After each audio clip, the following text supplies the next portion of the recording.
Hi all, welcome back to Adrenaline. So ഇന്ന് നമ്മൾ പെത്തോളജിയിൽ one of the most important topics ആയിട്ടുള്ള inflammation ആണ് ഡീൽ ചെയ്യുന്നത്. സോ ഇൻഫ്ലമേഷനിൽ almost all the topics under the inflammation come as long essays, that is acute inflammation, outcomes of acute inflammation, chronic inflammation, granulomas, types of giant cells, പിന്നെ chemical mediators of inflammation. So everything may come as a long essay. So inflammation is an important topic. So let's dive into the topic. So actually inflammation എന്ന് പറയുമ്പോൾ it is a body's defense reaction. So നമ്മുടെ ബോഡിയിൽ എന്തെങ്കിലും infection അല്ലെങ്കിൽ injuries agent വരുന്ന സമയത്ത് നമ്മുടെ body will try to create a local response so as to cope up with the injury, അല്ലെങ്കിൽ ആ ഇഞ്ചറീനെ എലിമിനേറ്റ് ചെയ്യാൻ, ആ ഇഞ്ചുറീസ് ഏജൻറ്റിനെ എലിമിനേറ്റ് ചെയ്യാൻ അല്ലെങ്കിൽ അതിൻ്റെ സ്പ്രെഡിനെ ലിമിറ്റ് ചെയ്യാൻ വേണ്ടിയിട്ടാണ് mainly this defence reaction is taking place. And this complex local response of living vascularized tissue to injury is known as inflammation. So ഇതിൻ്റെ കോസസ് ഡിഫറെൻ്റ് ആയിരിക്കും. So first causes infection. It may be due to bacterial, viral or fungal അല്ലെങ്കിൽ microbial toxins കാരണമുള്ള infections also ഒരു cause ആയിരിക്കാം. And tissue injury എന്ന് പറയുമ്പോൾ mainly mechanical injury, chemical injury, thermal injury, shock and radiation may cause this inflammation. And immune reactions, that is hypersensitivity reactions and autoimmune reactions, all may cause inflammation, and also foreign bodies. So ഇതെല്ലാമാണ് causes of inflammation. So inflammation ഉണ്ടാകുന്ന സമയത്ത് this injurious agent will enter our body and it may cause changes in the blood vessels. The blood vesselsൽ കുറേ changes ഉണ്ടാക്കുന്നുണ്ട്. So നമ്മൾ vascular events of acute ഇൻഫ്ലമേഷനിൽ നമ്മൾ detail ആയിട്ട് അതിനെക്കുറിച്ച് ഡിസ്കസ് ചെയ്യുന്നുണ്ട്. So before that let's look into the types of inflammation. So one is acute inflammation, the other one is chronic inflammation. So acute inflammation എന്ന് പറയുമ്പോൾ rapid onset ആയിരിക്കും, പക്ഷേ shorter duration ആയിരിക്കും. Chronic the opposite, slow onset ആയിരിക്കും, പക്ഷേ persist for a longer time, longer duration ആയിരിക്കും. So mainly ഇവിടെ നോക്കേണ്ടത് അക്യൂട്ട് ഇൻഫ്ലമേഷനിൽ ദ മീഡിയേറ്റേഴ്സ് ആർ ന്യൂട്രോഫിൽസ് അല്ലെങ്കിൽ polymorphonuclear leukocytes. Chronic inflammation ആണെങ്കിൽ it may be lymphocytes, monocytes or macrophages, plasma cells. Now acute inflammation, it may be self-limiting ആയിരിക്കും, പെട്ടെന്ന് self limit ചെയ്യും. പക്ഷേ chronic inflammation may cause tissue damage അല്ലെങ്കിൽ fibrosis create ചെയ്യും. So these are the types of inflammation. Now moving to the cardinal signs of inflammation, that is rubor, calor, tumor, dolor and functionalisa. So rubor എന്ന് പറയുമ്പോൾ it is redness. So this is due to increase in the blood flow. So blood flow കൂടുന്നതുകൊണ്ടാണ് നമുക്ക് redness ഉണ്ടാവുന്നത്. And calor it is heat. ഇതും blood flow increase ആവുന്നതുകൊണ്ടാണ് നമുക്ക് calor ഉണ്ടാവുന്നത്. Tumor is oedema or swelling. This is due to increased in vascular permeability. Vascular permeability ആണ് reason for the tumor. Then dolor is pain. So this is due to the chemical mediator, അതായത് prostaglandins and kinins കാരണമാണ് നമുക്ക് pain ഉണ്ടാകുന്നത്. Then functio laesa means loss of function. So ഇതെല്ലാം നമ്മൾ events of acute ഇൻഫ്ലമേഷനിൽ നമ്മൾ detail ആയിട്ട് ഇത് എപ്പോഴാണ് വരുന്നത് അല്ലെങ്കിൽ അതിൻ്റെ ഇവൻറ്റ്സ് ഡിസ്ക്രൈബ് ചെയ്യുന്നുണ്ട്. So here just study the cardinal signs of inflammation. So ഇതിൽ rubor, calor, tumor, dolor, all these terms are given by Celsus. And ഈ ഫങ്ഷ്യോലീസ എന്നുള്ള term it is added by Rudolf Virchow. Okay, now moving on to acute inflammation. So acute ഇൻഫ്ലമേഷനിൽ മെയിനായിട്ട് 2 events ആണുള്ളത്, that is vascular events and cellular events. So ഈ വീഡിയോയിൽ നമ്മൾ vascular ഇവൻറ്റ്സിനെ കുറിച്ചിട്ടാണ് detail ആയിട്ട് പറയാൻ പോകുന്നത്. So actually this vascular events എന്ന് പറയുമ്പോൾ it is alteration in the microvasculature. So microvasculature means arterioles, venules, കാപ്പിലറീസിലുള്ള ഓൾട്രേഷൻസ് ആണ് നമ്മൾ വാസ്കുലർ ഇവൻറ്റ്സ് കൊണ്ട് ഉദ്ദേശിക്കുന്നത്. And this alteration may be due to haemodynamic changes ഇല്ലെങ്കിൽ changes in the vascular permeability. Actually ഈ changes in the അതായത് നമ്മൾ actually ഇവിടെ ഇൻക്രീസ് ഇൻ വാസ്കുലർ പെർമിയബിലിറ്റി ആണ് നമ്മുടെ ചേഞ്ച് എന്ന് പറയുന്നത്. And this is the hallmark of acute inflammation. ഈ സെല്ലുലാർ വാസ്കുലർ ഇവൻറ്റ്സിലെ കൺസിഡറിങ് ഓൾ ദി ഇവൻറ്റ്സ് നമ്മുടെ ഹോൾമാർക്ക് ഇവൻറ്റ്സ് എന്ന് പറയുന്നത് ഇൻക്രീസ് ഇൻ വാസ്കുലർ പെർമിയബിലിറ്റി ആണ്. So that's an important point. Now first നമുക്ക് ഹീമോഡൈനാമിക് ചേഞ്ചസിനെ കുറിച്ച് ഡീറ്റെയിൽ ആയിട്ട് നോക്കാം. സോ ഫസ്റ്റ് ചേഞ്ച് എന്ന് പറയുന്നത് നമ്മുടെ ബ്ലഡ് വെസൽസിൽ മെയിൻലി ആർട്ടീരിയോൾസിൽ ഒരു ട്രാൻസിയൻറ്റ് വാസോ കൺസ്ട്രക്ഷൻ ഉണ്ടാവും. സോ അതൊരു 3 to 5 സെക്കൻഡ്സ് ലാസ്റ്റ് ചെയ്യുള്ളൂ. ഒരു ട്രാൻസിയൻ്റ് ആയിട്ടുള്ള വാസോ കൺസ്ട്രക്ഷൻ ഉണ്ടാവും. ഇതൊക്കെയാണ് നമ്മുടെ സ്കിന്നിലൊരു ബ്ലാഞ്ചിങ് ഒക്കെ ഉണ്ടാവില്ലേ ചില സമയത്ത്, ഇങ്ങനെ തൊടുമ്പോൾ ഒരു ബ്ലാഞ്ച് പോലെ ഉണ്ടാവില്ലേ. That is due to this transient വാസോ construction.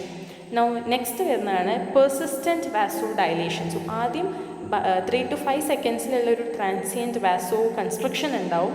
Then persistent ആയിട്ട് ലോങ്ങർ ഡ്യൂറേഷനിൽ നമുക്കൊരു വാസോ ഡയലേഷൻ കോസ് ചെയ്യും. സോ ഇവിടെ ഇൻക്രീസ് ഇൻ ബ്ലഡ് വോള്യൂം, നമ്മുടെ വാസോ ഡയലേറ്റ് ചെയ്യുന്ന സമയത്ത് ബ്ലഡ് വോള്യൂം കൂടും. സോ ബ്ലഡ് ഫ്ലോ ഇൻക്രീസ് ചെയ്യും. ആൻഡ് അതാണ് നമ്മൾ അപ്പോഴേ പറഞ്ഞ കാർഡിനൽ സൈൻസിന് റീസൺ. റൂബർ ആൻഡ് കാലർ റെഡ്നെസ്സിനും ഹീറ്റിനും കോസ് ചെയ്യുന്നത് ഇവിടെ ഈ വാസോ ഡയലേഷൻ കാരണം ഉണ്ടാകുന്ന ഇൻക്രീസ് ഇൻ ബ്ലഡ് ഫ്ലോ ആയിരിക്കും. Now the third thing is increased hydrostatic pressure. So ഇത് നമുക്കറിയാം, സ്റ്റാർലിംഗ് ഹൈപ്പോത്തസിസ് നോക്കണം. സ്റ്റാർലിംഗ് ഹൈപ്പോത്തസിസ് എന്ന് പറയുമ്പോൾ ഓൺകോട്ടിക് പ്രഷർ എന്ന് പറയുന്നത് ഇവിടെ ഇൻവേർട്ട് പ്രഷർ ആയിരിക്കും. And this hydrostatic pressure is the outward pressure. Actually this will be equal so as to maintain the മൈക്രോവാസ്കുലേച്ചർ.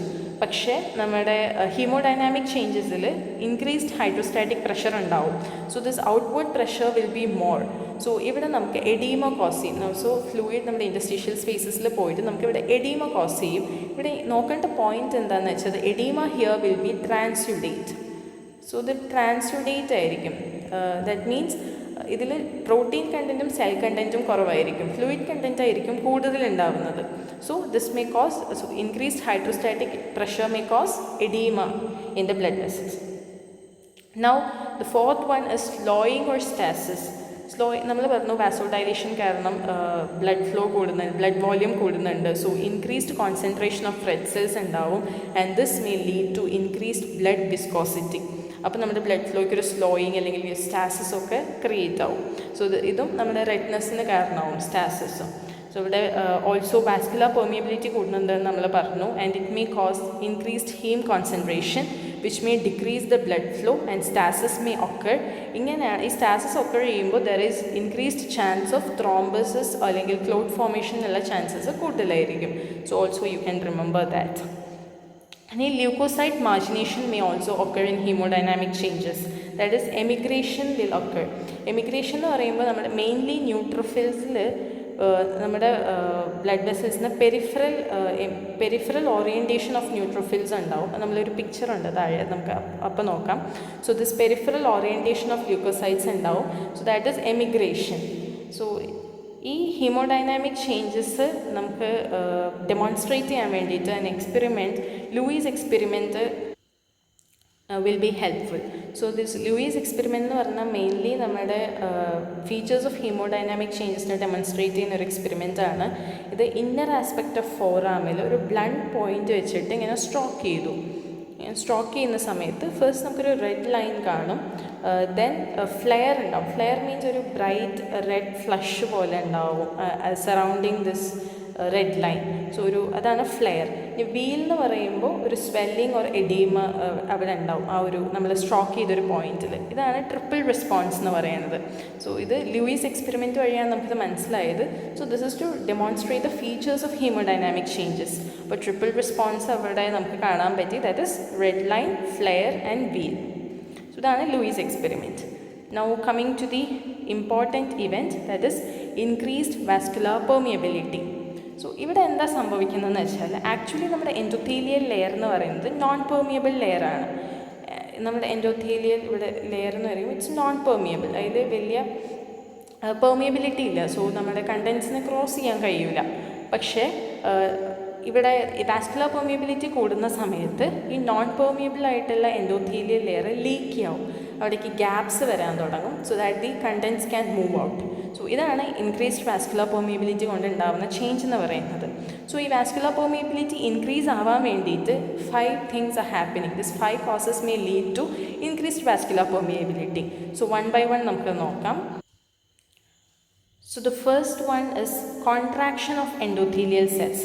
ഇവിടെ കോൺട്രാക്ഷൻ, നമ്മൾ എൻഡോത്തീലിയൽ സെൽസ് ആദ്യം ഇൻടാക്റ്റ് ആയിട്ട് ഇങ്ങനെ ഓക്യുപ്പൈ ചെയ്തിരിക്കുകയാണ്. പക്ഷെ വെൻ ദിസ് കോൺട്രാക്ഷൻ ഒക്കർ ചെയ്യുമ്പോൾ അവിടെ ഇങ്ങനെ ചെറുതായി പോകും. സോ ഇടയിൽ ഗ്യാപ്സ് വിൽ ഫോം.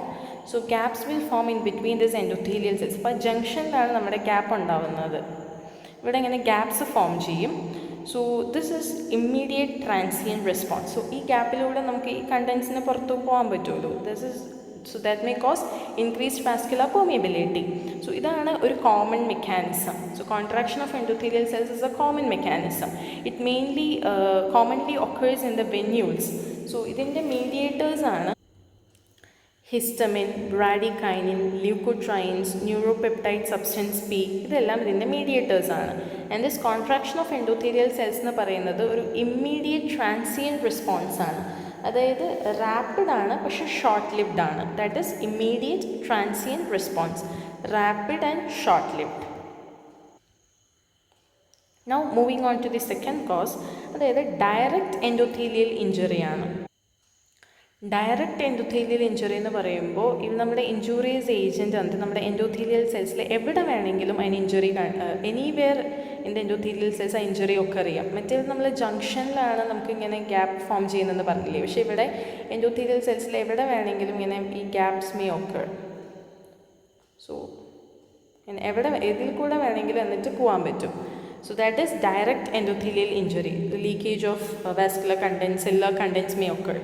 ഇനി നമ്മുടെ ഇതാണ് immediate sustained response. ഇത് immediate means rapid ആയിരിക്കും, പക്ഷേ longer duration ആയിരിക്കും, long lived ആയിരിക്കും. So this is direct endothelial injury, which is an immediate sustained response. Now coming to the third cause, which is leukocyte mediated vascular injury. So ഇതെന്ന് പറയുന്നത് it is a delayed prolonged response. So ഓൺസെറ്റും slow ആയിരിക്കും and also this ഡ്യൂറേഷനും prolonged ആയിരിക്കും. So it's mainly occur in the വെന്യൂൾസിലാണ് കൂടുതൽ കാണുന്നത്. So leukocyte mediated vascular ഇഞ്ചുറീസിൽ ഇറ്റ്സ് മെയിൻലി ന്യൂട്രോഫിൽസിനാണ് അത് എഫക്റ്റ് ചെയ്യുന്നത്. ആദ്യം ഈ ന്യൂട്രോഫിൽസ് നമ്മുടെ സെൽസിൻ്റെ ഉള്ളിലായിരിക്കും, മീൻസ് ബ്ലഡ് വെസൽസിൻ്റെ ഉള്ളിലായിരിക്കും ഉണ്ടാവുക. And this neutrophils gradually migrate to the എൻഡോത്തീലിയൽസിൻ്റെ അവിടെ പോയി മൈഗ്രേറ്റ് ചെയ്തിട്ട് അവിടെ എദർ ചെയ്ത് കഴിഞ്ഞിട്ട് then they cause damage there so as to increase the vascular permeability. So അവിടെ കണ്ടോ ന്യൂട്രോഫിൽസ് ഇങ്ങനെ പോയിട്ട് സെൽസിൻ്റെ അവിടെ എദർ ചെയ്തിട്ട് they may cause damage in that site so as to increase the vascular permeability. So that is the third cause. ഇനി the next one is increased transcytosis. Transcytosis എന്ന് പറയുമ്പോൾ cell within the cell movement ആണ്. And here the transport of fluid and protein by the vesiculo vascular organelle increased in number. അപ്പോൾ ഇവിടെ transport of ഫ്ലൂയിഡ്സും പ്രോട്ടീൻസും കൂടുതൽ നടക്കും and hence also this vascular permeability is increased. Now the fifth cause എന്ന് പറയുന്നത് it is leakage from the new blood vessels. ആൻജിയോജെനസിസും അത് ഫോം ചെയ്യുമ്പോൾ തന്നെ ഇറ്റ്സ് ലീക്കി ആയിരിക്കും. ഈ പുതിയ ബ്ലഡ് വെസൽസ് ഒക്കെ അത് മെച്ചുവർ ആവുന്ന വരെ it will be leaky. So that may also account for the increased vascular permeability. So all these are the 5 causes that may cause increased vascular. So that is first one എന്ന് പറയുന്നത് നമ്മുടെ endothelial സെൽസിൻ്റെ contraction ഉണ്ടാവുമ്പോൾ അവിടെ ഇങ്ങനെ gaps create ചെയ്തു. Then second one എന്ന് പറയുമ്പോൾ direct endothelial ഇഞ്ചറിയാണ്, അങ്ങനെയും നമുക്ക് അതിൽ കൂടെ ലീക്കേജ് ഉണ്ടാവാം. And the third one is leucocyte mediated vascular injury. അതായത് നമ്മൾ മെയിൻലി ന്യൂട്രോഫിൽസ് ആണ്, അത് പോയിട്ട് അവിടെ എദർ ചെയ്തിട്ട് then cause damage and creating the increased vascular permeability. Then fourth one എന്ന് പറയുമ്പോൾ increased transcytosis. And fifth one is leakage from the new blood vessels. That is angiogenesis ഉണ്ടാവുമ്പോൾ it will be leaky till maturation. So ഇവിടെ നമ്മൾ not ചെയ്യേണ്ട point എന്ന് പറയുമ്പോൾ നമ്മൾ haemodynamic ചേഞ്ചസിൽ പറഞ്ഞു ഹൈഡ്രോസ്റ്റാറ്റിക് പ്രഷർ കൂടുന്ന സമയത്ത് നമുക്ക് എഡീമ ഉണ്ടാവും. That will be transudate oedema. അതിൽ കൂടുതലും ഉണ്ടാകുന്നത് ഫ്ലൂയിഡ് ആയിരിക്കും, പ്രോട്ടീൻ കണ്ടൻറ്റും സെൽ കണ്ടൻറ്റും കുറവായിരിക്കും. But the oedema due to increased vascular permeability, അതായത് ഇവിടെ ഗ്യാപ്സ് ഇങ്ങനെ ഫോം ചെയ്യുന്ന സമയത്ത് നമുക്ക് ഇവിടെ ഇതിൽ കൂടെ നമുക്ക് ലീക്കേജ് ഉണ്ടാവും. And this also may cause oedema, പക്ഷേ that will be exudate kind. So exudate എന്ന് പറയുമ്പോൾ ഇവിടെ കണ്ടോ ഈ കുറേ സ്ഥലമുണ്ട്, കുറേ ഗ്യാപ്പ് ഫോം ചെയ്യുന്ന സമയത്ത് പ്രോട്ടീൻ കണ്ടൻറ്റും കൂടുതലായിരിക്കും. ഈ എഡീമയിൽ ഈ സ്വെല്ലിങ്ങിൽ പ്രോട്ടീൻ കണ്ടൻറ്റും കൂടുതലായിരിക്കും, അതുപോലെ തന്നെ സെൽ കണ്ടൻറ്റും കൂടുതലായിരിക്കും. So high protein and high cell count ആയിരിക്കും ഉണ്ടാവുക. So that will be exudate. So increased hydrostatic pressure may cause transudate edema and increased vascular permeability may cause exudate edema. ഇത് നമ്മുടെ ടെക്സ്റ്റ് ബുക്കിലുള്ള പിക്ചറാണ്. സോ ഹിയർ നമുക്ക് local features of acute inflammation കാണാൻ പറ്റും, which is ഇവിടെ dilation of the venule ഉണ്ട്. So vasodilatation ഉണ്ട്, that may cause increase in blood flow and also leakage of the plasma proteins. ഇവിടെ നമുക്ക് എഡീമ കാണാൻ പറ്റുന്നുണ്ട്. Also emigration of the leukocytes, അപ്പോഴേ പറഞ്ഞില്ലേ എമിഗ്രേഷൻ ഉണ്ടാവുന്ന.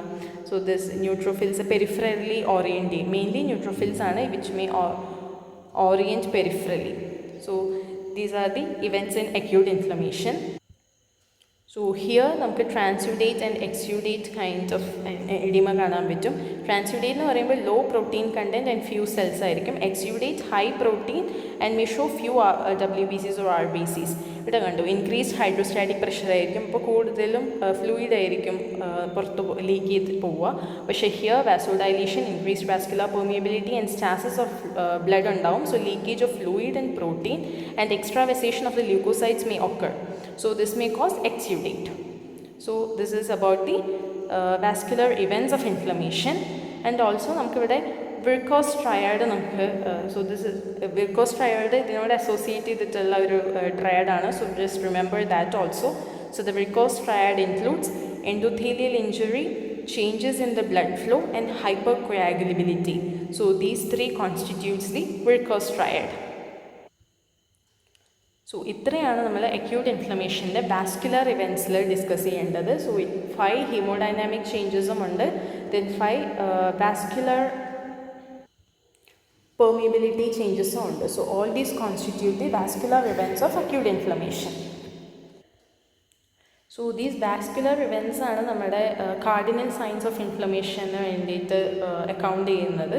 So these are all about the vascular events of acute inflammation. So ഇനി നമ്മൾ നോക്കുന്നത് just the outcomes of acute inflammation. Mainly there are ഒരു 4 ഔട്ട്കംസ് ഓഫ് അക്യൂട്ട് ഇൻഫ്ലമേഷൻ ഉണ്ട്. First one is resolution. So resolution എന്ന് പറയുമ്പോൾ it is the process of complete return of the tissue architecture. നമ്മുടെ tissue ആർക്കിടെക്ചറിൽ complete return ഉണ്ടാവും due to the following injury. So അതായത് നമ്മുടെ resolution എന്ന് പറയുമ്പോൾ നമ്മുടെ tissue architecture return to normal. അതായത് നമ്മുടെ ഇഞ്ചറി എന്ന് പറഞ്ഞ് ആദ്യം നമ്മളൊരു ഇഞ്ചുറീസ് ഏജൻറ്റ് വന്നു, it may cause an injury, പക്ഷേ കുറച്ച് കഴിയുമ്പോൾ നമ്മുടെ ടിഷ്യൂ ആർക്കിടെക്ചർ സെയിം നോർമൽ പോലെ റിട്ടേൺ ചെയ്യും. That is resolution.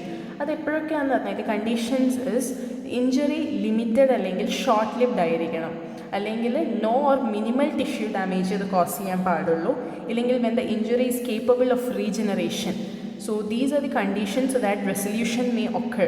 Either injury എന്ന് പറയുന്നത് it may be limited ആയിരിക്കണം, ഇല്ലെങ്കിൽ ഷോർട്ട് ലിവ്ഡ് ആയിരിക്കണം, and no or minimal tissue injury ആയിരിക്കണം, and it may be capable of regeneration. So regeneration cause ചെയ്യണം. So these all conditions may cause resolution, that is the complete return of tissue architecture into normal.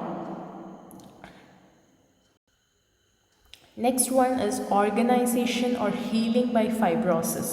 So ഇവിടെ ഇതെന്ന് പറയുമ്പോൾ നമ്മുടെ dead tissue is this living tissue is replaced by the dead tissue. So process of replacement of dead tissue by the living tissue and which may mature into the scar tissue, that is the fibrous tissue. This is known as organization or healing by fibrosis. ഇതാണ് the next outcome of acute inflammation. So ഇത് occur ചെയ്യാനുള്ള conditions എന്ന് പറയുന്നത് there should be plenty of fibrin exudation in the tissue അല്ലെങ്കിൽ serous ക്യാവിറ്റിയിലൊക്കെ which cannot be remove, നമുക്ക് remove ചെയ്യാനോ clear ചെയ്യാനോ പറ്റാത്തത്ര ഫൈബ്രിൻ എക്സ്യൂഡേഷൻ ഉണ്ടാവണം, ഇല്ലെങ്കിൽ there may be presence of significant tissue destruction, അല്ലെങ്കിൽ റീജനറേഷൻ ഇമ്പോസിബിൾ ആയിരിക്കണം. സോ ഇങ്ങനെയുള്ള കണ്ടീഷൻസിലാണ് നമുക്ക് organisation of healing by fibrosis ഉണ്ടാവുക. That is living tissue dead tissue ആയിട്ട് റിപ്ലേസ് ചെയ്യും, അതുപോലെ dead tissue mature into scar tissue. This is organisation. So the next outcome എന്ന് പറയുന്നത് it is abscissa.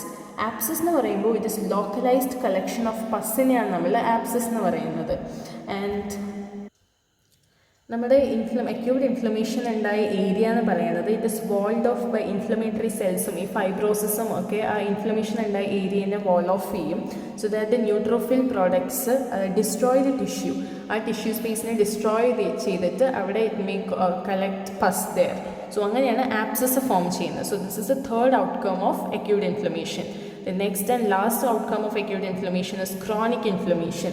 So it may turn to chronic inflammation അല്ലെങ്കിൽ may be due to chronic from the beginning itself അത് chronic inflammation ആയിരുന്നിരിക്കാം. ഇല്ലെങ്കിൽ acute inflammation ഇങ്ങനെ കുറേ prolong ചെയ്യുന്ന സമയത്ത് അത് ക്രോണിക് ഇൻഫ്ലമേഷൻ ആയിട്ട് മാറും. Here the conditions leading to the chronic inflammation are ഒന്നില്ലെങ്കിൽ persistence of the injurious agent. Injurious agent അവിടെ തന്നെ പെർസിസ്റ്റ് ചെയ്തിരിക്കും. ഇല്ലെങ്കിൽ abnormality in the process of healing, അവിടെ ഹീലിംഗ് നടക്കൂല.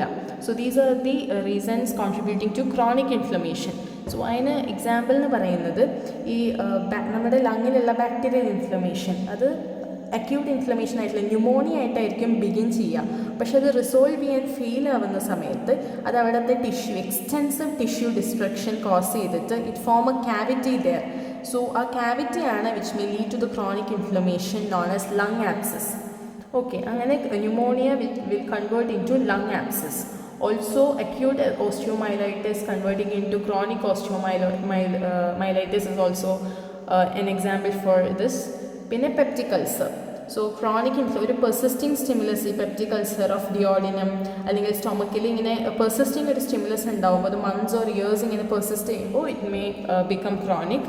So these are all the examples for chronic inflammation. So mainly 4 outcomes ആണ്. First, resolution, അതെന്ന് പറയുമ്പോൾ complete return of the tissue architecture to normal. Second എന്ന് പറയുന്നത് organisation of healing by fibrosis, that is scar tissue വരെ അത് form ചെയ്യും. Then the third one is abscess, അതായത് pus collection, and fourth one is chronic inflammation. അതിനുള്ള എക്സാമ്പിൾസും ഉണ്ട്. So these are all about acute inflammation. So hope this video was helpful for you. So if so, നമ്മൾ അടുത്ത ഇവൻസും cellular ഇവൻസും chemical മീഡിയേറ്റേഴ്സും ഒക്കെ അടുത്ത വീഡിയോസിലായിട്ട് നമ്മൾ എടുക്കുന്നുണ്ട്. So if this video is find helpful, please do like, subscribe and share to your friends. So happy learning. And the next video will be of cellular events of acute inflammation. Thank you.